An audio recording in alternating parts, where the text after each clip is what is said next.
നിങ്ങൾക്ക് ഓരോരുത്തർക്കും അറിയാം. കഴിഞ്ഞ 2.5 വർഷത്തിനിടയിൽ ഏകദേശം 850 കോടി രൂപയുടെ വികസന പ്രവർത്തനങ്ങളാണ് നമ്മൾ മണ്ഡലത്തിൽ നടപ്പിലാക്കി വരുന്നത്. നേമം താലൂക്ക് ആശുപത്രിക്ക് 52 കോടി 30 ലക്ഷം രൂപ വികസന പദ്ധതി നടക്കുന്നു. അതിൽ പുതിയ IP ബ്ലോക്കിന് വേണ്ടി 22 കോടി രൂപയും OP ബ്ലോക്കിനായി 5 കോടി രൂപയും അനുവദിച്ചു. വിദ്യാഭ്യാസ മേഖലയെ ശക്തിപ്പെടുത്തുവാൻ 40 കോടി 26 ലക്ഷം രൂപയാണ് സ്കൂളുകൾക്കായി ചിലവിടുന്നത്. മണ്ഡലത്തിലെ 28 സർക്കാർ സ്കൂളുകളുടെയും പുതിയ കെട്ടിടങ്ങൾ നിർമ്മാണം ഏതാണ്ട് പൂർത്തീകരിച്ച് കൊണ്ടിരിക്കുന്നു. വാഴമുട്ട ഗവൺമെൻറ് ഹൈസ്കൂളിന് 11 കോടി 30 ലക്ഷം രൂപയാണ് അനുവദിക്കപ്പെട്ടിട്ടുള്ളത്.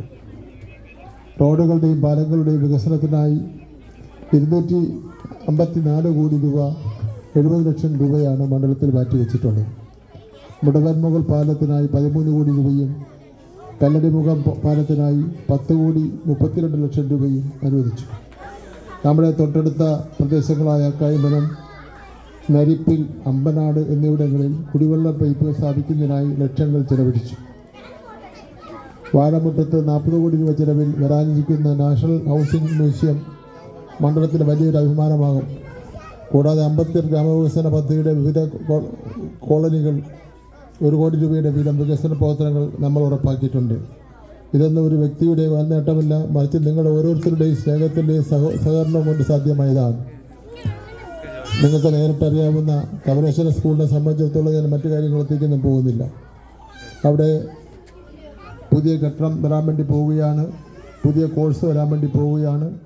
ഇപ്പോൾ തന്നെ അവിടെ ഒരു കോഴ്സ് തുടങ്ങിയിട്ടുണ്ട്, തൊഴിലധിഷ്ഠിത കോഴ്സ്. ഈ കുടുംബസംഗമം മുമ്പ് ഞാൻ പങ്കെടുത്തിട്ടുണ്ട്. ഈ കുടുംബസംഗമം നമ്മൾ തമ്മിലുള്ള ബന്ധം കൂടുതൽ ദൃഢമാകട്ടെ എന്ന് ഞാൻ ആശംസിക്കുന്നു.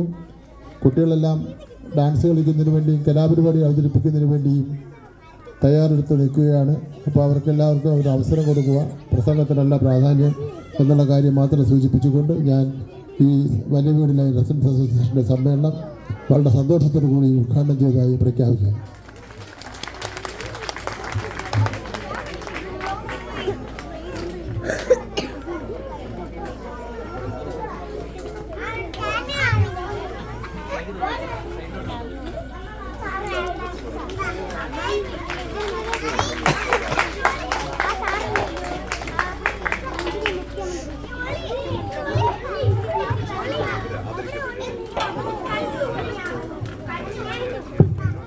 നമ്മുടെ ഈ മുതിർന്ന അംഗത്തെ ആദരിക്കുന്നതിന് വേണ്ടിയിട്ട് നമ്മുടെ പ്രിയപ്പെട്ട ബഹുമാന്യനായ മന്ത്രി വളരെ സ്നേഹത്തോടെയും ആദരവോടെയും ക്ഷണിക്കുന്നു. അത് സ്വീകരിക്കുന്നതിന് വേണ്ടിയിട്ട് നമ്മുടെ മണികണ്ഠ ആചാര്യ സാറിനെയും വളരെ സ്നേഹത്തോടെ ക്ഷണിക്കുന്നു.